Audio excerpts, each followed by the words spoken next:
नमस्कार मंडळी, स्वागत आहे तुम्हा सर्वांचं आपल्या एका नवीन व्हिडिओमध्ये. तर सुरू करूया आपण कथेला. आणि व्हिडिओ आवडल्यास लाईक कमेंट करायला विसरू नका. स्वरा लहानपणापासून बाबाची लाडकी होती. तिचे बाबा महादेव गावात साधं काम करायचे, पण मुलीच्या चेहऱ्यावरचं हसू टिकवण्यासाठी ती काहीही करायला तयार असायची. स्वरा शाळेत जायला लागली त्या दिवसापासून महादेव रोज तिला स्वतः शाळेत सोडायला जायचे. गावातली लोक चिडवायची, ती मुलीवर एवढं प्रेम करून काय उपयोग. पण महादेव फक्त हसायचे. स्वराला नवीन बूट हवे होते तेव्हा महादेवने स्वतःची चप्पल शिवून वापरली, पण मुलीसाठी नवीन बूट आणले. रात्री घरी वीज नसायची तेव्हा ती कंदिलाच्या उजेडात स्वराला अभ्यास शिकवायची. स्वराला वाटायचं तिचे बाबा जगातले सर्वात ताकदवान माणूस आहेत, पण तिला माहित नव्हतं की बाबा रोज उपाशी झोपून तिच्यासाठी पैसे साठवत होते. एकदा शाळेत टीचरने विचारलं की मोठं होऊन काय बनायचं आहे, तेव्हा सगळ्या मुलींनी वेगवेगळी उत्तर दिली. पण स्वराने सांगितलं, मला माझ्या बाबासारखं माणूस बनायचं आहे. हे ऐकून महादेवच्या डोळ्यात पाणी आलं. दिवस जात होते आणि स्वरा मोठी होत होती. गावातल्या लोकांनी मुलीला जास्त शिकवू नका असं सांगायला सुरुवात केली. पण महादेव ठाम होते. ते म्हणायचे, माझी मुलगी मोठी अधिकारी बनेल. घरात पैसे कमी होते म्हणून महादेव दिवसभर काम करून रात्री दुसरं काम करायचे. त्याच्या हातावर फोड आले होते, पण ते कधी तक्रार करत नव्हते. एकदा स्वराने पाहिलं की बाबा थकून रस्त्याच्या कडेला बसलेले आहेत. ती धावत गेली आणि म्हणाली, बाबा आराम करा ना. महादेव हसले आणि म्हणाले, अजून थोडं कष्ट करतो, मग तुझं आयुष्य सुखाचं होईल. त्या रात्री स्वरा खूप रडली. 10वीचा निकाल लागला आणि स्वरा पूर्ण जिल्ह्यात पहिली आली. शाळेत तिचा सत्कार झाला. महादेव मागच्या रांगेत उभे राहून टाळ्या वाजवत होते. लोक पहिल्यांदाच त्याच्याकडे आदराने पाहत होते. पण घरी आल्यावर महादेव शांतपणे अंगणात बसले. स्वराने विचारलं, बाबा तुम्ही खुश नाही का? ते म्हणाले, खुश आहे ग, पण आता तुझं पुढचं शिक्षण कसं करायचं हा विचार करतोय. दुसऱ्या दिवशी महादेवने त्याच्याकडे असलेली शेवटची जमीन विकली. गावातल्या लोकांनी त्यांना येडं म्हटलं, पण त्यांनी मुलीचं ऍडमिशन शहरात केलं. स्वरा शहरात गेली तेव्हा महादेव पहिल्यांदाच मुलीपासून दूर झाले. रोज रात्री ते तिचा फोटो पाहायचे. स्वरा कॉलेजमध्ये खूप मेहनत करत होती. ती बाबांना फोन करून विचारायची, जेवलात का? पण महादेव नेहमी खोटं बोलायचे की हो जेवलो. खरं तर ते अनेकदा फक्त पाणी पिऊन झोपायचे. एकदा कॉलेजमध्ये सगळे स्टुडंट्स पिकनिकला जात होते, पण स्वराकडे पैसे नव्हते. तिने बाबांना काही सांगितलं नाही. पण दुसऱ्या दिवशी महादेव अचानक कॉलेजमध्ये आले आणि तिच्या हातात पैसे ठेवले. स्वराने विचारलं, बाबा तुम्ही एवढे पैसे कुठून आणले? ते म्हणाले, थोडं एक्स्ट्रा काम केलं. पण खरं म्हणजे त्यांनी 3 दिवस स्वतः उपाशी राहून पैसे जमवले होते. वेळ जात होती आणि स्वरा ऑफिसर बनण्याच्या तयारीत होती. महादेव आता लवकर थकायला लागले होते. सततच्या कष्टामुळे त्यांची तब्येत खराब होत होती, पण त्यांनी स्वराला कधी सांगितलं नाही. एक दिवस स्वराला गावातून फोन आला की बाबा काम करताना बेशुद्ध पडले. ती लगेच गावाला पोहोचली. हॉस्पिटलमध्ये बेडवर पडलेले बाबा पाहून तिचं हृदय तुटलं. डॉक्टरांनी सांगितलं की शरीरात ताकद उरलेली नाही. स्वराने बाबांचा हात धरला आणि रडत म्हणाली, तुम्ही स्वतःची काळजी का घेतली नाही? महादेव हसले आणि म्हणाले, तू मोठी होत होतीस ना, मग मला काही जाणवलंच नाही. काही दिवसांनी स्वरा परत शहरात गेली, कारण तिची परीक्षा होती. ती दिवस रात्र अभ्यास करत होती, कारण आता तिला बाबांचं स्वप्न पूर्ण करायचं होतं. निकालाचा दिवस आला आणि स्वरा ऑफिसर झाली. संपूर्ण गावात आनंद पसरला. ती धावत गावाला गेली. महादेव घराबाहेर खुर्चीवर बसलेले होते. स्वराने सर्टिफिकेट त्यांच्या हातात दिलं आणि म्हणाली, बाबा तुमचं स्वप्न पूर्ण झालं. महादेवच्या डोळ्यात अश्रू आले. त्यांनी थरथरत्या हाताने मुलीच्या डोक्यावर हात ठेवला आणि म्हणाली, आज माझं आयुष्य सफल झालं. त्या रात्री अनेक वर्षांनी महादेव शांत झोपले. पण सकाळी स्वरा उठली तेव्हा बाबा जागे झाले नव्हते. तिच्या आयुष्यात पहिल्यांदाच घरात शांतता होती, पण त्या शांततेत बाबांचा आवाज कायमचा हरवला होता. स्वरा बाबांच्या छातीवर डोकं ठेवून खूप रडली. गावातले लोक लोक आले होते. प्रत्येकाच्या डोळ्यात पाणी होतं, कारण सगळ्यांनी एका बापाचं प्रेम पाहिलं होतं. काही दिवसांनी स्वरा बाबांच्या जुन्या कपाटात कपडे ठेवत होती, तेव्हा तिला एक छोटी डायरी सापडली. त्या डायरीत महादेव रोज स्वरासाठी लिहायचे. एका पानावर लिहिलं होतं, माझ्याकडे संपत्ती नाही, पण माझी मुलगीच माझा अभिमान आहे. दुसऱ्या पानावर लिहिलं होतं, जर मी तिचं यश पाहिलं तर देवाकडे काही मागणार नाही. स्वरा डायरी वाचून रडत होती.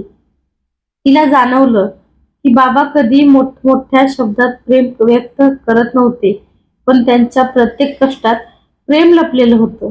काही वर्षांनी स्वरा मोठ्या पदावर काम करू लागली, पण ती अजूनही बाबांची जुनी चप्पल जपून ठेवायची, कारण त्या चपलेत तिला एका बापाचा त्याग दिसायचा. एक दिवस एका कार्यक्रमात तिला विचारलं गेलं की तुमच्या यशाचं रहस्य काय आहे. स्वरा काही क्षण शांत राहिली आणि म्हणाली, माझे बाबा. त्यांनी स्वतःचं आयुष्य जाळून माझं भविष्य उजळवलं. हे ऐकून संपूर्ण हॉल शांत झाला. त्या रात्री स्वरा घरी आली आणि बाबांचा फोटो समोर ठेवून हसली, कारण तिला माहिती होतं की कुठेतरी तिचे बाबा अजूनही तिच्यावर तितकंच प्रेम करत आहेत. काही महिने गेले, पण स्वराला बाबांशिवाय घर रिकामं वाटायचं. ती कितीही मोठ्या पदावर गेली तरी संध्याकाळ झाली की तिला बाबांचा आवाज आठवायचा. ऑफिसमधून घरी आल्यावर ती अजूनही 2 कप चहा बनवायची आणि मग अचानक थांबून जायची, कारण दुसरा कप आता कोणी पिणार नव्हतं. एक दिवस ती गावातल्या जुन्या घरात गेली. घरात सगळीकडे बाबांच्या आठवणी होत्या. भिंतीवर तिच्या लहानपणीचे फोटो होते. कोपऱ्यात बाबांची जुनी सायकल उभी होती. स्वराने ती सायकल हाताने स्पर्श केली आणि तिच्या डोळ्यात पाणी आलं, कारण ह्याच सायकलवर बसून बाबा तिला रोज शाळेत घेऊन जायचे. ती घर साफ करत होती तेव्हा तिला बाबांचे एक बंद पॅकेट सापडलं. त्यावर लिहिलं होतं, माझ्या स्वरासाठी. तिचे हात थरथरू लागले. तिने हळूच पाकिट उघडलं. आत एक पत्र होतं. महादेवने लिहिलं होतं की जर तू हे पत्र वाचत असशील तर कदाचित मी तुझ्यासोबत नसेल, पण मला एक गोष्ट सांगायची आहे. मला आयुष्यात कधी मोठं घर नाही मिळालं, मोठी गाडी नाही मिळाली, पण तू माझी मुलगी झालीस, हेच माझं सर्वात मोठं भाग्य होतं. स्वराच्या डोळ्यातून अश्रू थांबत नव्हती. पुढे लिहिलं होतं की मला माहित आहे मी तुला खूप वेळ देऊ शकलो नाही, कारण मी सतत काम करत राहिलो, पण प्रत्येक क्षणी माझं मन तुझ्यासोबत होतं. तू पहिल्यांदा चाललीस तो दिवस अजूनही माझ्या डोळ्यासमोर आहे. तू पहिल्यांदा बाबा म्हणालीस, तो माझ्या आयुष्यातला सर्वात सुंदर आवाज होता. स्वरा रडत पत्र वाचत होती. शेवटी महादेवने लिहिलं होतं की एक वचन दे, कितीही मोठी झालीस तरी गरीब आणि दुःखी लोकांना कधी कमी समजू नकोस, कारण तुझा बापही त्याच्यातलाच एक होता. त्या रात्री स्वरा खूप वेळ बाबांचा फोटो समोर बसून राहिली. दुसऱ्या दिवशी तिने एक निर्णय घेतला. गावातल्या गरीब मुलीसाठी ती फ्री शिक्षण योजना सुरू करणार होती. लोकांनी विचारलं, एवढं सगळं का करतेस? स्वरा हसली आणि म्हणाली, कारण एक बाप आपल्या मुलीसाठी जे करू शकतो ते जगात कोणीच करू शकत नाही. काही दिवसांनी गावात मोठा कार्यक्रम झाला. स्वराने ती शाळेला बाबाचं नाव दिलं. उद्घाटनाच्या दिवशी ती स्टेजवर उभी होती, पण तिची नजर गर्दीत बाबांना शोधत होती. भाषण देताना तिचा आवाज थरथरला. ती म्हणाली, आज मी जे काही आहे ते एका अशिक्षित पण मोठ्या मनाच्या बापामुळे आहे. त्याने स्वतःची स्वप्न मारली, पण माझी स्वप्न जिवंत ठेवली. संपूर्ण गाव शांत झालं.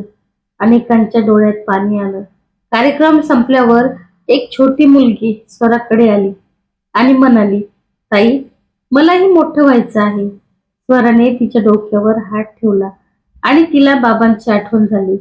रात्री घरी आल्यावर ती आकाशाकडे पाहत हसली आणि तिला असं वाटलं जणू बाबा कुठेतरी वरून अभिमानाने तिला पाहत आहेत. त्या दिवसानंतर स्वराने प्रत्येक यश बाबांच्या नावाने साजरं केलं, कारण तिच्यासाठी बाबा गेले नव्हते, ते तिच्या प्रत्येक श्वासात जिवंत होते. स्वरा आता गावातल्या लोकांसाठी आशेचा आधार बनली होती. पण रात्री उशिरा ती अजूनही बाबांचं पत्र हातात घेऊन बसायची. कितीही लोकांनी तिचं कौतुक केलं तरी तिला एकच गोष्ट सतत जाणवायची की आज बाबा असते तर किती खुश झाले असते. एक दिवस ती ऑफिसमध्ये काम करत होती, तेव्हा तिला एका वृद्ध माणसाचा आवाज ऐकू आला. तो सिक्युरिटी गार्ड सोबत वाद घालत होता.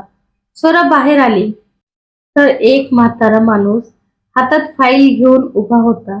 त्याचे कपडे फाटलेले होते आणि डोळ्यात भीती होती. तो म्हणाला, मॅडम, माझ्या मुलीचं ऍडमिशन होत नाहीये. स्वराला त्या माणसात अचानक तिचे बाबा दिसले. तिने त्यांना आत बसवलं आणि स्वतः पाणी दिलं. म्हातारा थरथरत म्हणाला, माझ्याकडे पैसे नाहीत, पण माझी मुलगी शिकली पाहिजे. ते ऐकून स्वराच्या डोळ्यात पाणी आलं, कारण हाच आवाज तिने आयुष्यभर बाबांच्या शब्दात ऐकला होता. तिने लगेच त्या मुलीचं ऍडमिशन करून घेतलं. म्हातारा माणूस तिच्या पायाला हात लावू लागला, पण स्वराने त्यांना थांबवलं आणि म्हणाली, बाबा, मुलीसाठी लढणारा माणूस कधी छोटा नसतो. त्या दिवशी रात्री ती घरी आली आणि बाबांचा फोटो जवळ घेऊन खूप रडली. तिला जाणवलं की बाबा गेले असले तरी त्यांनी दिलेली माणुसकी अजून तिच्यात जिवंत आहे. काही दिवसांनी स्वराचा वाढदिवस होता. ऑफिसमध्ये सगळ्यांनी सेलिब्रेशन केलं, पण घरी आल्यावर घर पुन्हा शांत झालं. ती बाबांच्या खोलीत गेली. तिथे अजूनही बाबांचं जुनं घड्याळ ठेवलेलं होतं. अचानक तिच्या लक्षात आलं की घड्याळ बंद पडले. तिने ते हातात घेतलं आणि हळूच हसली, कारण बाबा म्हणायचे की वेळ कधीच थांबत नाही. दुसऱ्या दिवशी ती ते घड्याळ दुरुस्त करायला गेली. दुकानदाराने घड्याळ उघडलं तेव्हा आत एक छोटी फोल्डेड चिठ्ठी सापडली. स्वराचे हात थरथरले. त्या चिठ्ठीत महादेवने लिहिलं होतं की जर कधी तुला एकटं वाटलं तर लक्षात ठेव, तुझा बाबा तुझ्या सोबत आहे. स्वरा त्या क्षणी स्वतःला थांबवू शकली नाही. ती दुकानातच रडू लागली. दुकानदारही शांत झाला. घरी आल्यावर तिने बाबाचं घड्याळ पुन्हा चालू केलं आणि भिंतीवर लावलं. त्या टिकटिक आवाजात तिला बाबाचं अस्तित्व जाणवत होतं. काही महिन्यांनी स्वराने लग्न केलं. लग्नाच्या दिवशी सगळेजण आनंदात होते, पण कन्यादानाच्या वेळी तिचे डोळे सतत दाराकडे जात होते, कारण प्रत्येक मुलीप्रमाणे तिलाही त्या क्षणी बाबांचा हात डोक्यावर हवा होता. ती शांतपणे रडत होती तेव्हा तिच्या आईने तिच्या हातात बाबाचा रुमाल ठेवला आणि म्हणाली, तुझे बाबा आजही तुझ्यासोबत आहेत. स्वरा तो रुमाल छातीशी धरून उभी राहिली. लग्नानंतरही ती दर आठवड्याला गावात जायची. बाबांची खोली साफ करायची. त्यांच्या फोटोसमोर बसून बोलायची. एक दिवस तिचा छोटा मुलगा त्या फोटोसमोर जाऊन म्हणाला, आई, हे कोण आहेत? स्वरा हसली आणि त्याला जवळ घेत म्हणाली, हे तुझे आजोबा आहेत बाळा, जगातले सर्वात चांगले बाबा. त्या रात्री तिने मुलाला बाबाच्या गोष्टी सांगितल्या. कसं त्यांनी उपाशी राहून तिच्यासाठी बूट आणले, कसं त्यांनी स्वतःचे स्वप्न मोडून तिचं भविष्य घडवलं. मुलगा शांतपणे ऐकत होता. शेवटी तो म्हणाला, आई, मी मोठा झालो की आजोबांसारखा माणूस बनेन. हे ऐकून स्वराच्या डोळ्यात पुन्हा अश्रू आले. तिला जाणवलं की एक बाप कधी मरत नाही, तो आपल्या मुलांच्या आठवणीत आणि संस्कारात कायम जिवंत राहतो. तर कशी वाटली कथा नक्की कमेंट करून सांगा. भेटूया परत पुढच्या